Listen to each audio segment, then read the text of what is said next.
Géneros de nubes. Cirrus. Nubes separadas en forma de filamentos blancos y delicados, o de bancos, o de franjas estrechas, blancas del todo o en su mayor parte. Estas nubes tienen un aspecto fibroso. Cirrocumulus. Banco, manto o capa delgada de nubes blancas, sin sombras propias, compuestas de elementos muy pequeños en forma de glóbulos, de ondas, etc., unidos o no, y dispuestos más o menos regularmente. La mayoría de los elementos tienen un diámetro aparente menor que 1 grado. Cirroestratos. Velo nuboso transparente y blanquecino, de aspecto fibroso, como de cabello liso, que cubre total o parcialmente el cielo y produce generalmente fenómenos de halo, solar o lunar.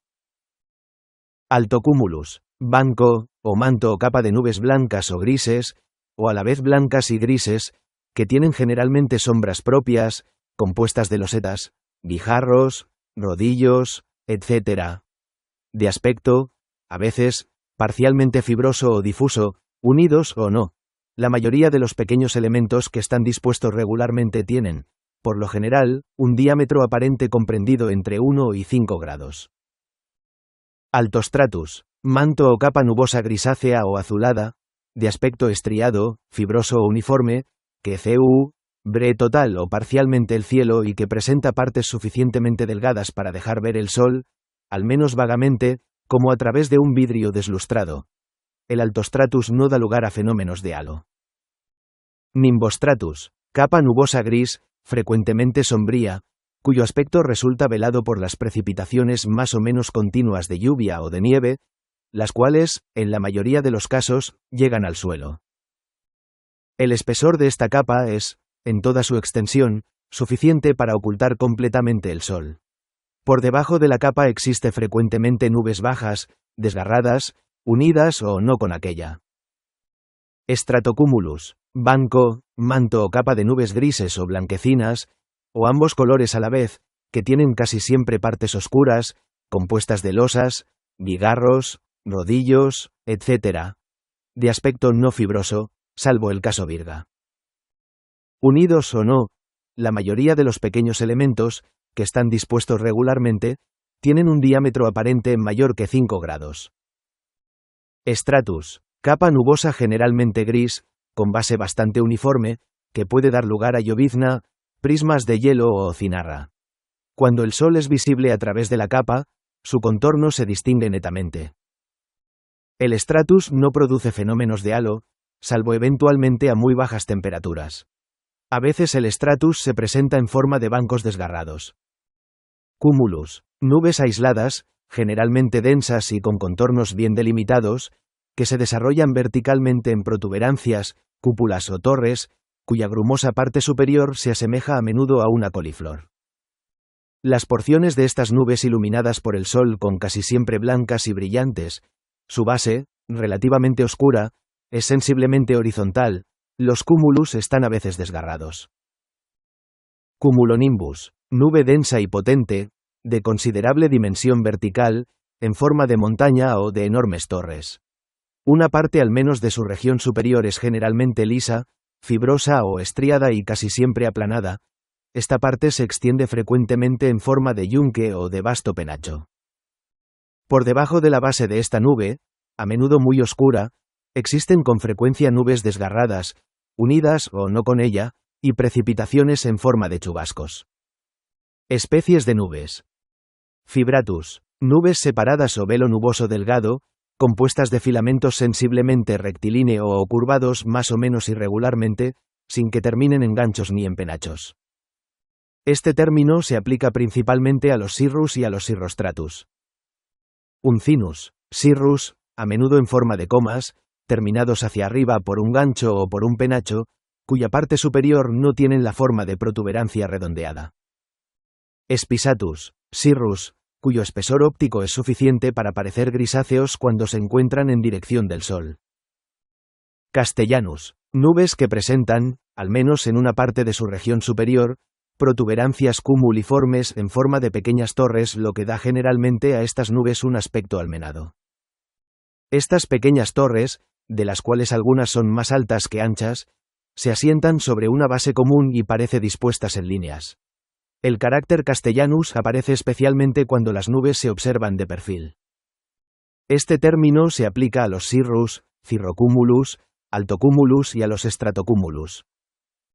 Flocus, especie en la que cada elemento nuboso está constituido por un pequeño penacho de aspecto cumuliforme, cuya parte inferior, más o menos desgarrada, va a menudo acompañada de virga. Este término se aplica a los cirrus, a los cirrocumulus, a los altocumulus. Stratiformis, nubes extendidas en capa o en manto horizontal de gran extensión. Este término se aplica a los altocumulus, a los stratocumulus y, raras veces, a los cirrocumulus. Nebulosus, nubes con el aspecto de una capa o de un velo nuboso, que no presentan detalles aparentes. Este término se aplica principalmente a los cirrostratus y a los stratus. Lenticularis, nubes en forma de lentes o de almendras, a menudo muy alargadas, y cuyos contornos están generalmente bien delimitados, a veces presentan irisaciones. Estas nubes aparecen con mayor frecuencia en las formaciones nubosas de origen orográfico, pero pueden igualmente ser observadas por encima de regiones sin orografía pronunciada. Este término se aplica principalmente a los cirrocumulus, altocumulus y a los stratocumulus. Fractus, nubes en forma de jirones irregulares, con aspecto claramente desgarrado. Este término se aplica solamente a los stratus y a los cumulus. Humilis, cúmulus que tienen poca dimensión vertical y generalmente aparecen como aplastados. Mediocris, cúmulus de dimensión vertical moderada y cuyas cimas presentan protuberancias poco desarrolladas. Congestus, _baja cúmulus que presentan protuberancias fuertemente desarrolladas y a menudo gran dimensión vertical. Su región superior protuberosa tiene frecuentemente aspecto de una coliflor.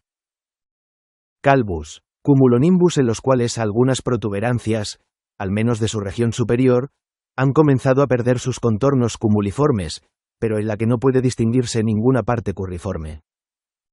Las protuberancias y las convexidades tienen tendencia a formar una masa blanquecina con estrías más o menos verticales.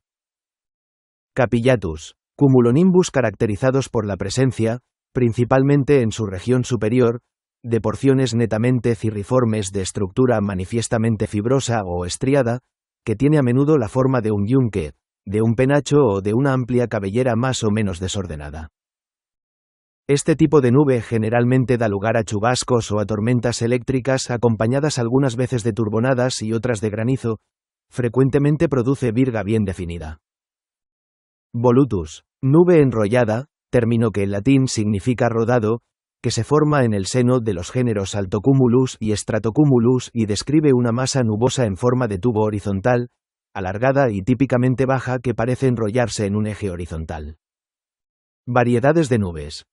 Intortus, cirrus, cuyos filamentos están curvados muy irregularmente y aparecen a menudo enmarañados de forma caprichosa.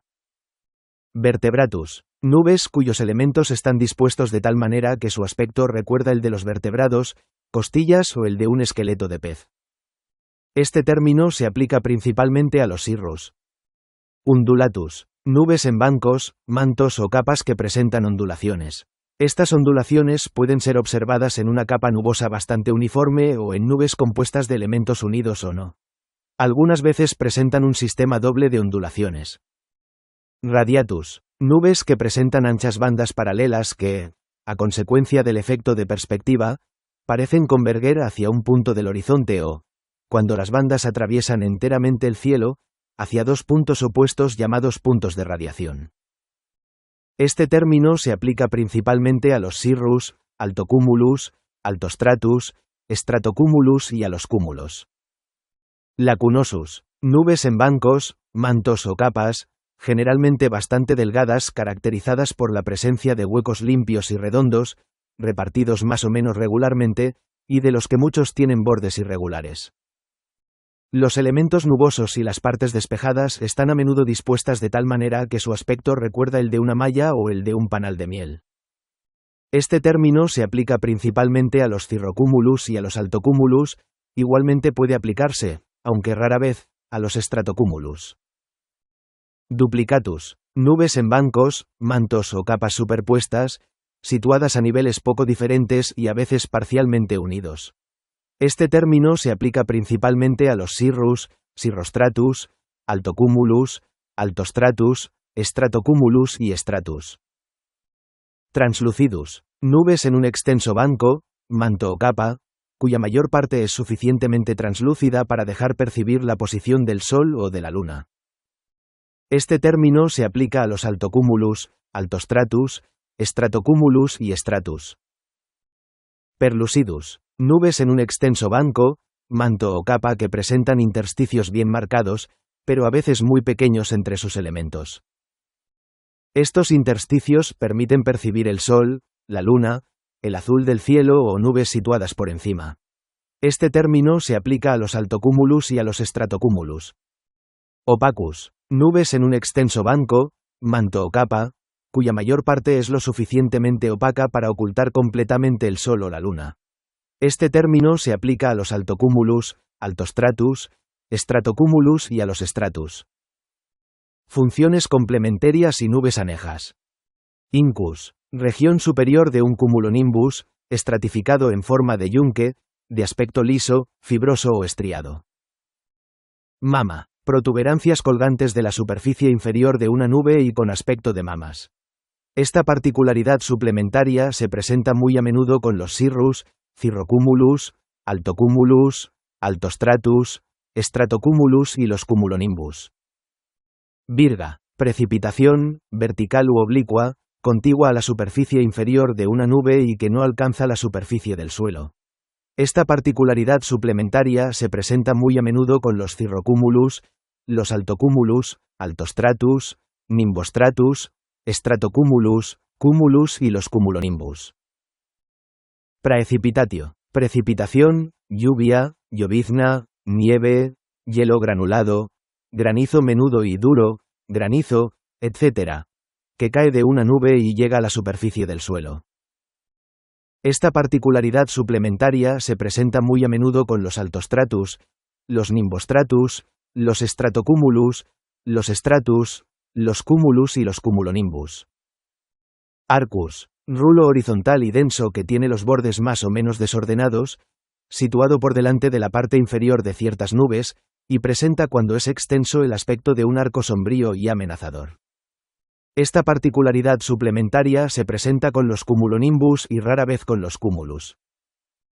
Tuba. Columna o cono nuboso invertido en forma de embudo que sale de la base de una nube. Constituye la manifestación nubosa de un torbellino más o menos intenso. Esta particularidad suplementaria se presenta con los cumulonimbus y muy rara vez con los cumulus. Asperitas. Aparece mayoritariamente con stratocumulus y altocumulus. Estructuras onduladas bien definidas en la parte inferior de la nube, más caótico y con menos organización horizontal que la variedad undulatus.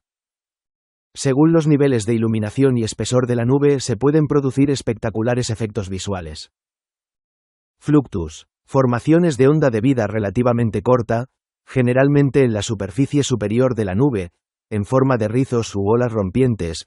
Ondas Kelvin-Helmholtz ocurre principalmente con cirrus, altocumulus, stratocumulus, stratus y ocasionalmente cumulus. Cavum. Un agujero circular bien definido en una fina capa de nube de gotitas de agua superenfriada.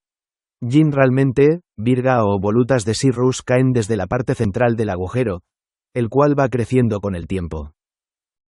Cavum es típicamente circular cuando se ve desde abajo, pero puede aparecer de forma ovalada cuando se le ve desde la distancia.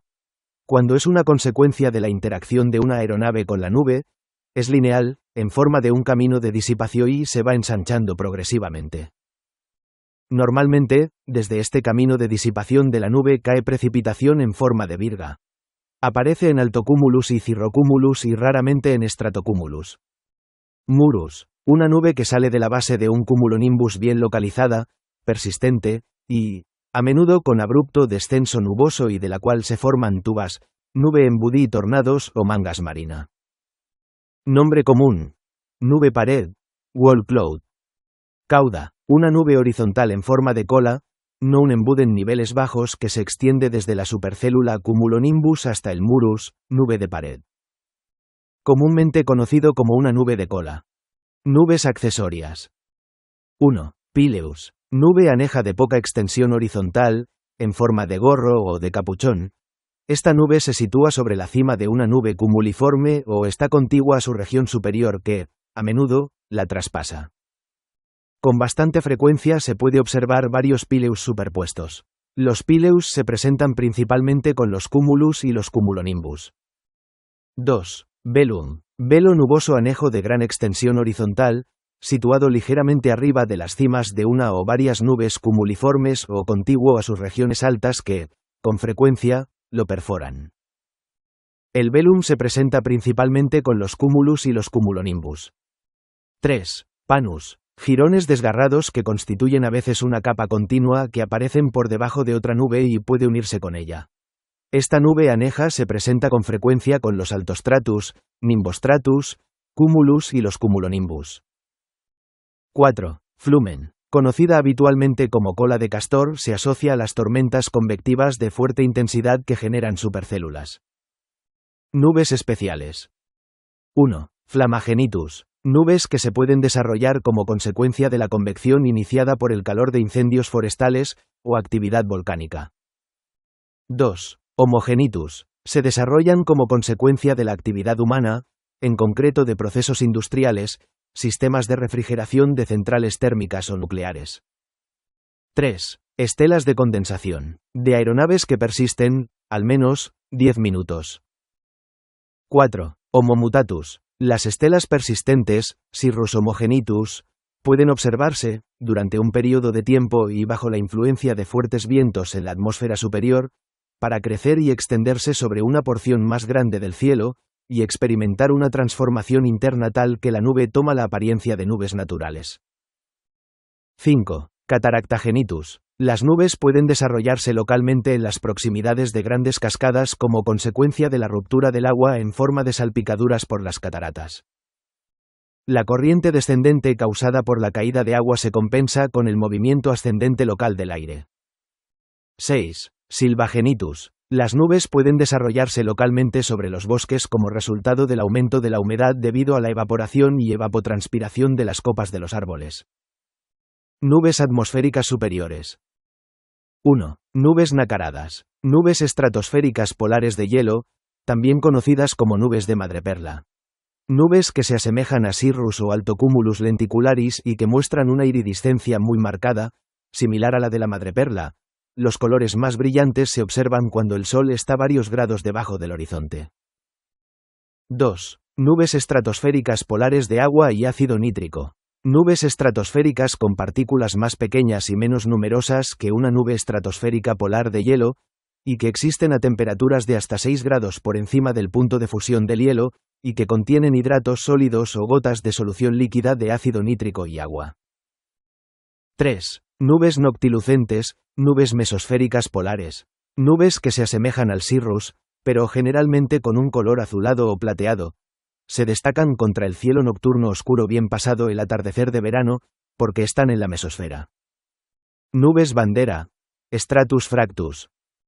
Las nubes bandera se forman a sotavento de montañas aisladas debido a la condensación del vapor de agua provocado por corrientes ascendentes, asociadas a un mínimo de presión localizado. Este fenómeno requiere vientos fuertes y condiciones de humedad adecuadas. Su origen es dinámico, aunque puede recibir aporte térmico en ciertas horas del día, sobre todo en laderas soleadas.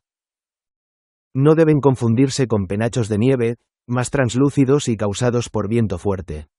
La nube bandera actúa como un indicador visual de movimientos ascendentes invisibles, visibles solo si el aire alcanza la saturación necesaria para condensarse al elevarse tras el obstáculo. Vórtice de punta de ala, estela de condensación. Las estelas de condensación en la punta de las alas de los aviones, también conocidas como vórtices de punta de ala, se forman debido a la disminución de la presión y la temperatura en esas zonas cuando el ala genera sustentación. Este fenómeno es más visible en condiciones específicas, como durante el despegue o aterrizaje, y puede ser más pronunciado en aviones supersónicos a bajas altitudes. Este tipo de estelas en la punta de las alas se produce por la condensación del vapor atmosférico a causa de la bajada de presión y temperatura que se produce al paso del avión, y suelen ocurrir en el despegue y el aterrizaje, no durante el vuelo en niveles altos, durando mucho menos. Trueno, rayo, electrometeoro. El trueno es el sonido originado por la expansión repentina del aire cuando un rayo lo calienta a temperaturas extremas, superiores a 28.000 grados C. Este calentamiento rápido hace que el aire se expanda violentamente y, al enfriarse, se comprima, generando ondas de choque audibles. Aunque en la antigüedad Aristóteles propuso que el trueno era causado por el choque de nubes, hoy se sabe que proviene de la onda de choque provocada por el calor del rayo. Esta onda puede superar los 110 decibelios. El trueno viaja a 340 metros por segundo, por lo que para calcular la distancia de una tormenta, se puede dividir el tiempo entre el rayo y el sonido por 3, obteniendo kilómetros. Es fundamental diferenciar tres conceptos: rayo, la descarga eléctrica entre nubes o hacia la tierra; relámpago, el resplandor visible de esa descarga que no siempre llega al suelo; y trueno, el sonido resultante. El relámpago se percibe primero por viajar a la velocidad de la luz, mucho más rápido que el sonido. Finalmente, fenómenos como estos fueron en el pasado atribuidos a causas sobrenaturales, pero hoy se explican mediante principios físicos bien establecidos sobre la electricidad, la temperatura y la propagación de ondas.